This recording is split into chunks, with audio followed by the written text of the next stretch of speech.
Good afternoon.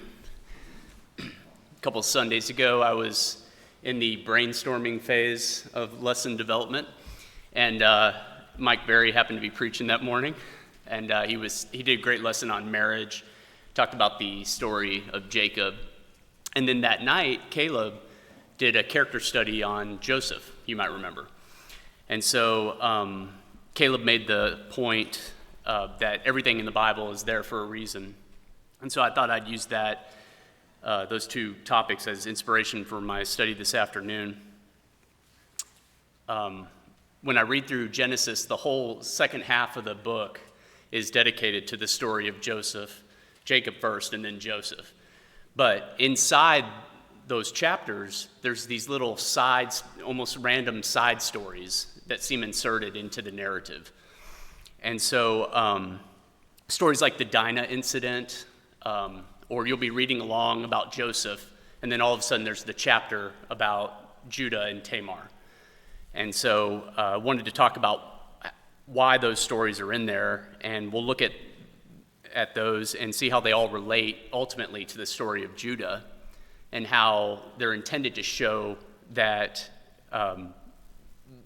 this is the reason why Judah was given the highest patriarchal blessing, that through his lineage would come the Christ and the King.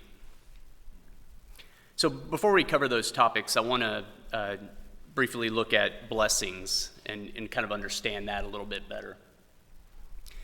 So the idea of a blessing coming from a father actually originated with God himself. In Genesis chapter 1 and verse 28, the first words that God spoke to man was when he blessed him and told him to be fruitful and multiply and have dominion over the earth.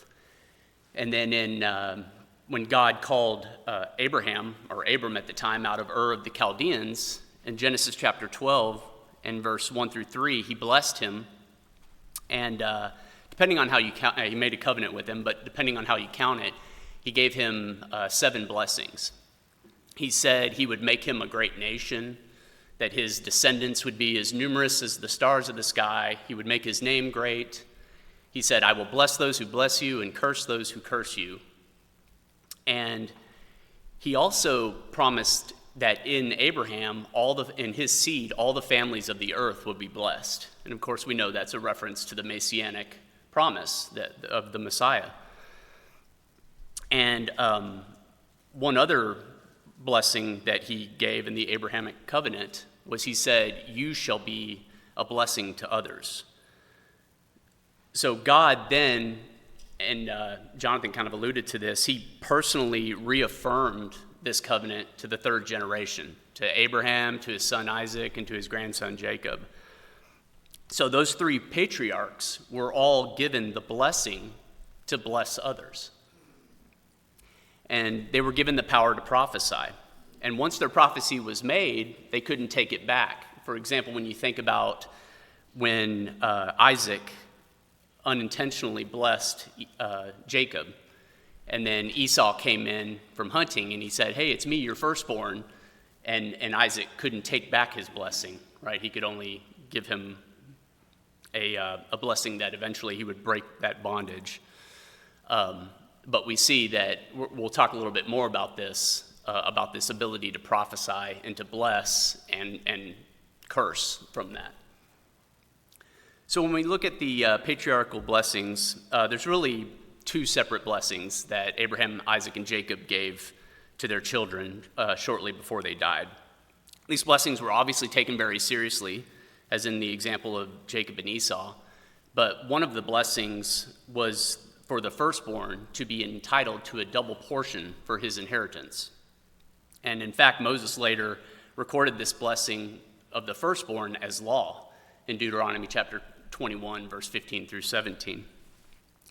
So the way that the double portion would work, let's say that a father had 4 children. When he died, his inheritance would be divided up into 5 portions, and the 3 youngest children would each receive a portion, and then the oldest child, the firstborn, would receive 2, or a double portion.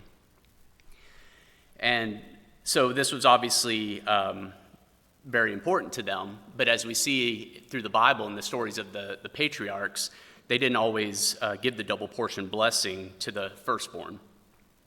But even more important than the double portion blessing, the second part of the blessing involved prophecy from the patriarch, or future blessings or curses. And these prophecies would foretell if you would be financially successful, which brother would rule over the other brothers, and so forth. And so they were extremely important because the sons believed that what was prophesied would come to pass, that it was truth. And so if you look like in the picture depicted, that's from Genesis chapter 48, when Jacob blessed Ephraim with his right hand and Manasseh with his left, even though Manasseh was the older one. And if you recall, Joseph had brought his sons, these are the sons of Joseph, he brought them to Jacob, who was losing his eyesight, and kind of lined them up the right way so that the right hand would be on the older brother, the firstborn. But Jacob intentionally crossed his arms and blessed them, signifying that the tribe of Ephraim ultimately would be greater than Manasseh. And so these blessings, of course, prophesied which descendants would reign over others in the future. And remember, this was more than just predictions. This was prophecy from God. So, what he said was going to happen no matter what. I'm kind of reminded of this story in the New Testament in Luke chapter 19, verse 38. If you remember when Jesus was coming into the city of Jerusalem and the people were proclaiming, "Blessed is the King who comes in the name of the Lord, Hosanna in the highest." And the Pharisees were in the crowd, and they told Jesus to rebuke his disciples. And Jesus said, "I tell you that if these should keep silent, the stones would immediately cry out." In that case, it had been prophesied in Psalm 118 that the people would proclaim his entry. And so there was nothing that man could do to stop that prophecy of God. It was going to happen. So in this case for Ephraim, the prophecy was that he would be greater than his brother. And so Jacob was bound to cross his arms to bless Ephraim over Manasseh. But for Judah, the prophetic blessing was that through his lineage would come the king and ultimately the Messiah. So with hindsight, and that is really hard to see, I guess you guys can probably see this one better than I can see that one, but we know that the blessing for the double portion went to Joseph. And so if you look at the chart of the descendants, you can see in that similar color the 12 tribes of Israel, according to Genesis chapter 49, verse 28. And Joseph was one of the tribes, one of the 12 tribes. But as we see, Joseph's two sons were also treated as tribes. So when they divided up the promised land, they were given, two portions, and there was no, Joseph, wasn't allotted a part of land, just Ephraim and Manasseh. And so the reason for that, in Genesis 48:5, Jacob had said, after they had all come, we kind of talked about this story with Caleb, when they came to Egypt, he said, "Now your two sons, Ephraim and Manasseh, who were born to you in the land of Egypt, before I came to you in Egypt, are mine. As Reuben and Simeon, they shall be mine. Your offspring who you beget afterwards shall be yours." So this was the double portion blessing that Joseph received. And I think Caleb's lesson talked about the character of Joseph and why he deserved that double portion. But the second and most important blessing from Jacob ends up going to Judah. We know that from hindsight. So why did it go to Judah? If we look at this graph, and I know Mike had a similar one in his sermon, but you can see the sons born in chronological order there. The firstborn son was Reuben, and then you had Simeon and Levi, and then Judah. So why does the promise go through Judah? Well, I think we can take a look at these side stories real quick, and we'll see that the Bible was giving us the reason. Those stories that seem kind of random inside the story of Jacob and Joseph were really telling us why Judah was the one that God chose. So the first example, let's look at why not Reuben, right? He was the actual firstborn son of Jacob. So in Genesis 35, 16 through 20, it talked about how Rachel had died giving birth to Benjamin. And so literally while Jacob is going through this mourning, remember Rachel was the wife he loved the most, had a special connection with. In verse 21 through 22, it says that then Israel, who is Jacob, journeyed and pitched his tent beyond the Tower of Eder. And it happened when Israel dwelt in that land that Reuben went and lay with Bilhah, his father's concubine, and Israel heard about it. So Bilhah was Rachel's maidservant. So Rachel had just died, and Reuben, when his father leaves, goes and lays with Rachel's maidservant. And then you ask, she was the mother of Dan and Naphtali. So why would Reuben do this? And it seems like he was trying to assert his place, that he would succeed his father and try to reassert his birthright as the firstborn. But ironically, this is the reason that Jacob gave when he blessed his sons in Genesis chapter 49 of why Reuben didn't get the blessing. If you look there at Genesis 49, verse 3 through 4, it says, Reuben, you are my firstborn, my might, and the beginning of my strength, the excellency of dignity and the excellency of power. So basically, by all rights, you are who you are. You should be getting the blessing. Unstable as water, you shall not excel, because you went up to your father's bed. So we see the reason why he wasn't given the blessing of the Messiah and of the kingship was because of that story that seemed kind of randomly inserted into the Old Testament there. So the next two were Simeon and Levi, when you go of order of birth. And so this is kind of another side story that's just sort of randomly inserted into the rest of the story. And it comprises the entire chapter of Genesis 34. And it kind of occurs in the transition phase between Jacob and Joseph. But if you recall, Dinah was the daughter of Leah. So she was the full sister of Reuben, Simeon, Levi, and Judah. And and Leah was the first wife of Jacob. And so when Jacob moved his family into Canaan, there was a local Hivite prince named Shechem who liked her and lay with her. And then he told his father, get me her as a wife. And when Jacob's sons returned from the field, they were obviously very angry and upset. But they made a deal with the Hivites. And in Genesis 34 and verse 13 through 17, they said, we cannot do this thing to give our sister to one who is uncircumcised, for that would be a reproach to us. But on this condition we will consent to you, if you become as we are.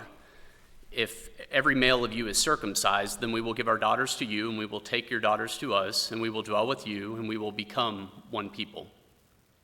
And so this saying pleased Hamor and Shechem, and they went out and they convinced all the men of the city to be circumcised. And then in verse 25, it says, now it came to pass on the third day, when they were in pain, that the two sons of Jacob, Simeon and Levi, Dinah's brothers, each took his sword and came boldly upon the city and killed all the males. After the city was plundered, the survivors were taken captive, and Jacob and Simeon Jacob and Simeon and Levi, Jacob said to Simeon and Levi, you have made the how does he say, the village obnoxious, or you have made me obnoxious to the inhabitants of the land, I think is what he said. Sorry, I didn't have it written down. But it says, you have troubled me by making me obnoxious among the inhabitants of the land, among the Canaanites and the Perizzites. And since I am few in number, they will gather themselves together against me and kill me. I shall be destroyed, my household and I. But they said, should he treat our sister like a harlot?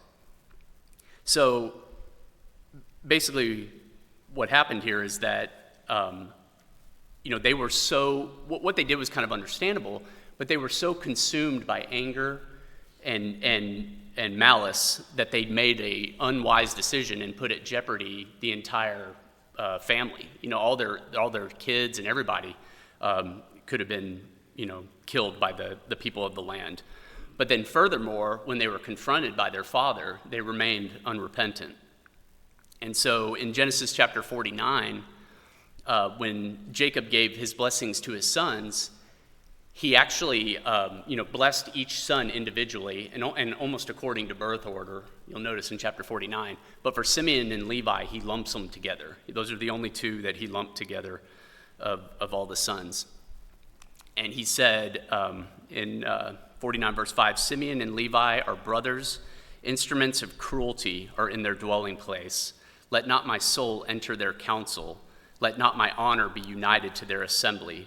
For in anger they slew a man, and in their self-will they hamstrung an ox. Cursed be their anger, for it is fierce, and their wrath, for it is cruel. So in this case, their blessing became more of a curse.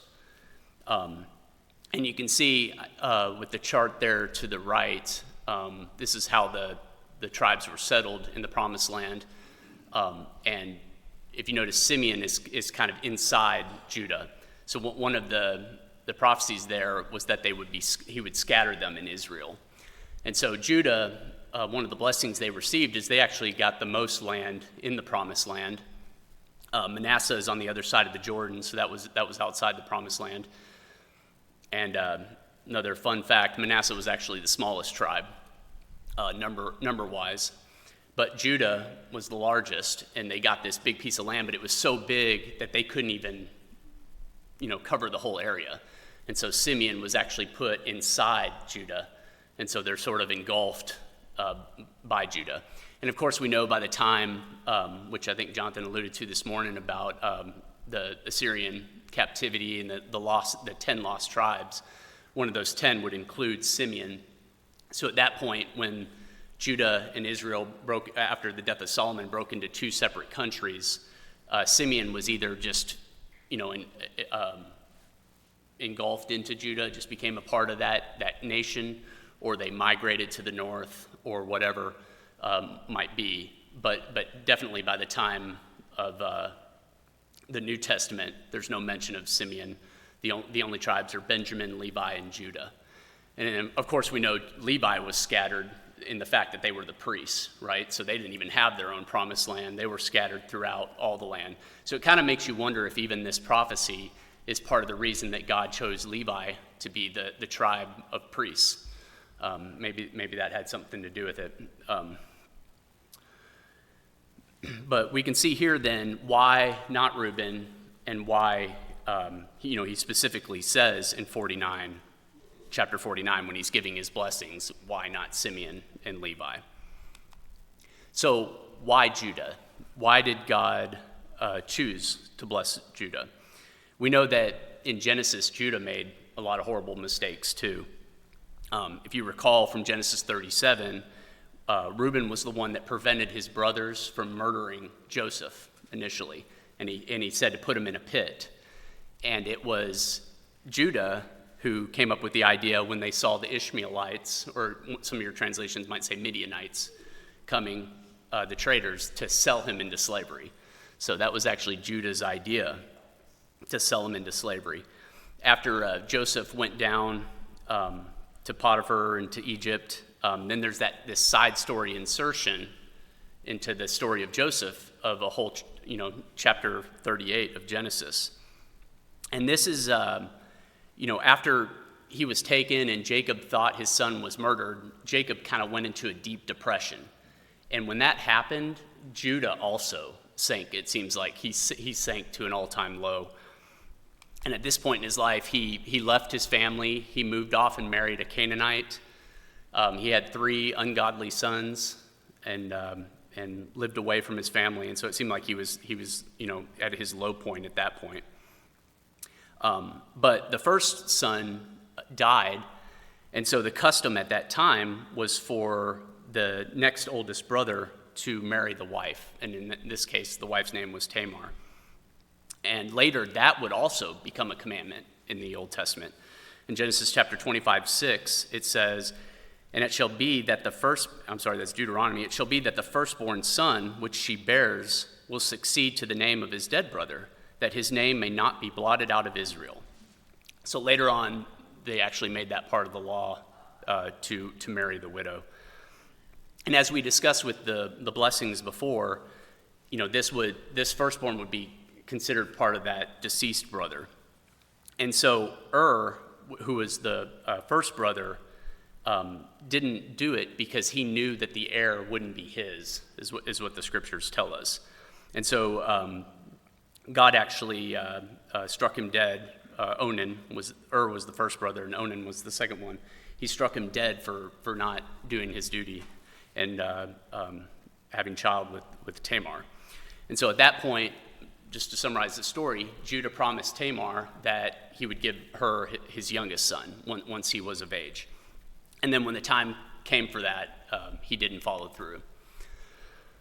And so at that point, Tamar disguised herself as a harlot, and she stayed in a way where Judah was going. Judah at this time was unmarried. His Canaanite wife had passed away. And she disguised herself as a harlot. He went in and lay with her, and then she kept his signet, cord, and staff, and then kind of hid herself until she was pregnant. And then in Genesis chapter 38 and verse 24, it says, "And it came to pass about 3 months after that Judah was told, saying, Tamar, your daughter-in-law, has played the harlot. Furthermore, she is with child by harlotry. So Judah said, bring her out and let her be burned. Then she was brought out, and she sent to her father-in-law, saying, by the man to whom these belong, I am with child.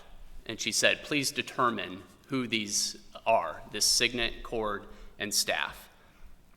And so this is the point where Judah seems to be pricked in the heart, and he repents, and he replies, so Judah acknowledged them and said, she is more righteous than I, because I did not give her to Shelah, my son. So unlike Simeon and Levi, he was repentant. He acknowledged it. And from here, he seems changed in the rest of the story as we read on. So later on, the Israelites were about to starve because of the drought. So Genesis chapter 42 through 45 talks about them going to Egypt to get the grain. And so on the first trip, the 10 brothers were sent without Benjamin, and they went and got the grain. But as you recall, Joseph warned them not to return without their youngest brother Benjamin, who was his only full brother by Rachel, because Rachel was the mother of both Joseph and Benjamin.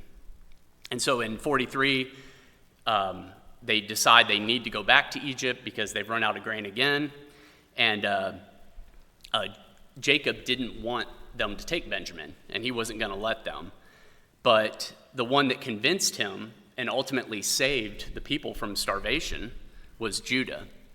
In Genesis chapter 43 and verse 8, it says, then Judah said to Israel his father, send the lad with me, and we will arise and go, that we may live and not die, both we and you and also our little ones. I myself will be surety for him. From my hand you shall require him. If I do not bring him back to set him before you, then let me bear the blame forever. So it was clear by this time that Judah was the leader of the brothers, and he's standing up with the integrity. I think like Waylon had a lesson the other night on leadership, just demonstrating godly leadership. And so he took personal responsibility for the well-being of Benjamin. And so the 11 brothers went back to Egypt, and Joseph had his servants hide the cup in Benjamin's bag, and then they tracked him down and confronted him about it. And then at this point, Judah had the ability to let Benjamin be the scapegoat. And Joseph even made an offer. He said that only Benjamin would be enslaved, and he would let them go. Perhaps he was testing them. But we see that Judah responded and showed his integrity. He said, now therefore, when I come to your servant my father, and the lad is not with us, since his life is bound up in the lad's life, it will happen, when he sees the lad is not with us, that he will die. So your servants will bring down the gray hair of your servant my father with sorrow to the grave. Now therefore, please let your servant remain instead of the lad as a slave to my lord, and let the lad go up with his brothers. So Judah showed true integrity here, because, like I said, he could have let Benjamin be the scapegoat. He could have got away with it, but just like this shows the integrity of his heart. He could feel what he would do to his father, and his love for his father, he was willing to sacrifice himself and to basically allow himself to be enslaved. And so ultimately, you know that this story would have got back to Jacob, and Jacob would have heard what he did, demonstrating his love for him. And so then we've got the blessing that then Jacob bestows upon Judah. He says in Genesis chapter 49, Judah, you are he whom your brothers shall praise. Your hand shall be on the neck of your enemies. Your father's children shall bow down before you. Judah is a lion's whelp. From the prey, my son, you have gone up. He bows down, he lies down as a lion, and as a lion, who shall rouse him? The scepter shall not depart from Judah, nor a lawgiver from between his feet, until Shiloh comes, and to him shall be the obedience of the people. So what we'll see when the gentlemen start the study on Exodus, you'll see that Judah was favored throughout the rest of the Old Testament, the tribe of Judah. When they were wandering in the wilderness, Judah camped on the east side, and the tribe of Judah would actually lead the people out when they would follow the pillar of fire and the cloud of smoke. They were given the honor of leading the people. As I said, in Numbers, when you look at the census, they had the largest tribe of all 12 tribes. So obviously to them, that was very important and showed how God was blessing them. They were given the largest land allotment, as I alluded to earlier. And then when Tamar gave birth to Judah's child, she had twins, and the firstborn was Perez, whom the lineage of King David, according to Ruth chapter 4, verse 18, and the lineage of Christ, according to Matthew chapter 1, verse 3, came from. So the child from Tamar ended up being the descendant of King David and Jesus, which shows you why that story was inserted into the middle of the story we had there about Joseph. So long after those 10 tribes were lost, Judah remained. And if we look at that blessing, it says, until Shiloh comes. That term Shiloh probably means to whom it belongs, and it definitely refers to the Messiah. And so the lineage of the king, in fact, according to history, was maintained through Judah, even when they were in the Babylonian captivity, all the way up until the Roman Empire took Judea and made it a province around 6 AD, which was after the birth of Jesus. And so we see the fulfillment of Jacob's prophecy that when Jesus, or Shiloh, came, that he would claim the throne and he would establish his everlasting kingdom, his church. So the God of Abraham, Isaac, and Jacob blessed his people, but we too are part of that special people. According to Galatians chapter 3 and chapter 4, as many of us as are baptized and are of the faith are children of Abraham. And so we're actually descendants and heirs of the blessings that was given to him. Those same blessings, and Jonathan alluded to that as well this morning. And one of those blessings, if you recall from the beginning of this sermon, was the blessing to bless others and the blessing of salvation through Jesus Christ. Those are the two blessings kind of summed up there. And so that's part of our mission then as the church, is to go out and bless others, just as the patriarchs had the ability to bless others. I hope I've helped reiterate the point this morning or this afternoon about everything in the Bible being written for a reason. And as Paul said, the Holy Scriptures, and that includes the Old Testament, are able to make us wise unto salvation. And so maybe you can see some similarities with yourself with someone like Judah. And Judah actually reminds me of a lot of someone like Peter, but Judah made some bad decisions, but then he was repentant, and God blessed him in the end. He came back to God, and through him came the lineage of the king and the lineage of the Christ. So if there's anything that you have need of. If there's any way we can help you with the prayers of the church, whatever your need is, please come while we stand, while we sing.